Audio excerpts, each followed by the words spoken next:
আমাদের যে ট্রাভেল এজেন্সিগুলো আছে এরা বলে নিয়ে যায় একরকম, ওইখানে গিয়ে করে আরেক রকম। তারা বলবে 100 গজ নিয়ে যায় রাখবে 500 গজ দূরে, এবং খাবার বলবে এই মানের দিবে, খুবই পচা খাবার দিবে। মানে অন্যান্য বছর তুলনায় এবারকার আয়োজন খুব ভালো ছিল, কারণ ওখানে রেস্ট্রিকশন ছিল, বাইরের কোনো লোক ঢুকতে পারে নাই। সৌদি গভর্নমেন্টের যে অ্যারেঞ্জমেন্ট এটা খুবই সুন্দর অ্যারেঞ্জমেন্ট, কিন্তু আমাদের দিক থেকে এখানে কিন্তু তদারকি করার দরকার। এখানে অনেক রকম সমস্যা আছে, হ্যাঁ, সেই সমস্যাগুলো যদি তদারকি করা যায় এটা আরও স্মুথলি হবে। হয়েছে আলহামদুলিল্লাহ। তো আমি তো হজ করতে গিয়েছি, আসলে আমি কমপ্লেন করতে চাই না, কিন্তু তারপরে কিছু তথ্য দিতে চাই। করে কি আমাদের যে ট্রাভেল এজেন্সিগুলো আছে এরা বলে নিয়ে যায় একরকম, ওইখানে গিয়ে করে আরেক রকম। যেমন আমাদেরকে বলছে যে এই সীমানার মধ্যে রাখবো, আমি সম্মান নষ্ট যেন না হয় ট্রাভেল এজেন্সির নাম বলতে চাই না, কিন্তু তারা বলবে 100 গজ নিয়ে যা রাখবে 500 গজ দূরে, এবং খাবার বলবে এই মানের দিবে, খুবই পচা খাবার দিবে, এবং এগুলোর কোনো সুরাহা নাই। এবং এটা একবার বললেন আপনি, বলার পরে ধরেন সে বললো দেখতেছি দেখতেছি দেখতেছি, এভাবে 40 দিন কেটে যাবে, কিন্তু তারা দেখবে না।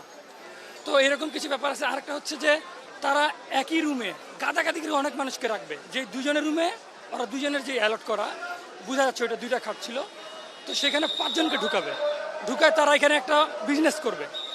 আরও একটা বিষয় হচ্ছে তারা অনেক কিছু স্পষ্ট করে না, লাইক আমি কোরবানি দিচ্ছি, তো কোরবানির টাকাটা কিন্তু গভর্নমেন্ট নিয়ে নিল।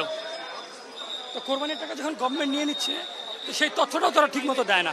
তারা বলে কি শেষ পর্যন্ত তারা একটা ফাঁদ পেতে ফেলো এখানে, যে না আপনার কুরবানি হতে পারে, হবে না, জানাচ্ছি, দেখব, তো দিচ্ছি, দিব। এটা আসলে এটা এজেন্সির নামটা আমি বলতে চাই না, এটা গভর্নমেন্টের দায়িত্ব তদারকি করার।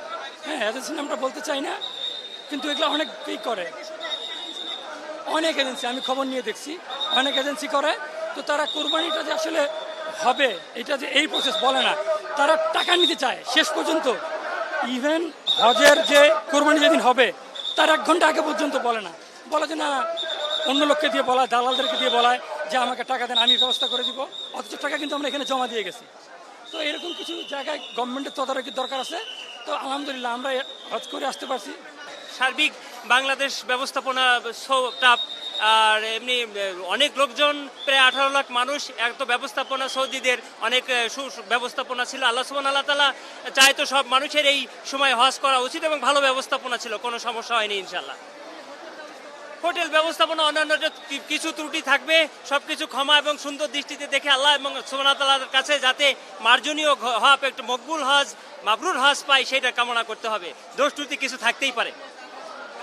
এগুলো সারা বাংলাদেশ, সারা মুসলিম উম্মাহ এবং সারা পৃথিবীর জন্য যারা মুসলমান তাদের জন্য, জীবিত মৃত সবার জন্য দোয়া করেছি। আল্লাহ সুবহানাহু ওয়া তাআলা যেন সবাইকে ভালো রাখেন এবং সুন্দর রাখেন। আলহামদুলিল্লাহ, সার্বিক ব্যবস্থাপনা আলহামদুলিল্লাহ অনেক ভালো ছিল। তারপরে অনেক একটা গ্যাদারিং, মাস পপুলেশন, হোল্ড ওয়ার্ল্ড থেকে পার্সন আসে, সেখানে কিছু মিসম্যানেজমেন্ট, সেটা আসলে বলার বিষয় না।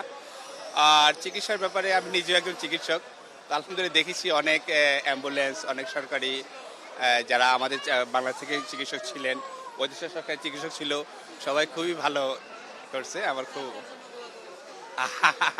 আসলে সমস্ত মুসলিম উম্মার জন্যই দোয়া করেছি, বিশেষ করে আমার দেশের জন্য দোয়া করেছি, যাতে আমার দেশে শান্তি থাকে, আমাদের মধ্যে ভ্রাতৃত্ব বন্ধন সবার মধ্যে অটুট থাকে।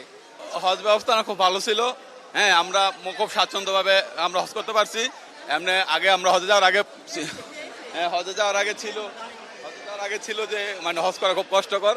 আসলে এবার সৌদি সরকার, বাংলাদেশ সরকারের ব্যবস্থা খুব ভালো ছিল, এবং আমরা খুব স্বাচ্ছন্দ্য সুন্দরভাবে হজ করতে পারছি, যা কল্পনার বাইরে। ঠিক আছে, দোয়া সারা উম্মতের জন্য দোয়া করছি, বাংলাদেশের মানুষের জন্য দোয়া করছি, আত্মীয় স্বজন, বাবা মা, বন্ধু বান্ধব, মানে আদার্স ফ্যামিলি, সবার জন্য দোয়া করছি। সৌদি এবং বাংলাদেশ দূতাবাসের মানে খুবই ভালো ব্যবস্থা ছিল। আর হোটেল ব্যবস্থা মাশাআল্লাহ অনেক ভালো ছিল, মানে অন্যান্য বছর তুলনায় এবারকার আয়োজন খুব ভালো ছিল, কারণ ওখানে রেস্ট্রিকশন ছিল, বাইরের কোনো লোক ঢুকতে পারে নাই, অনলি শুধু নুসুক কার্ডধারীরা যারা হজ করতে পারছে।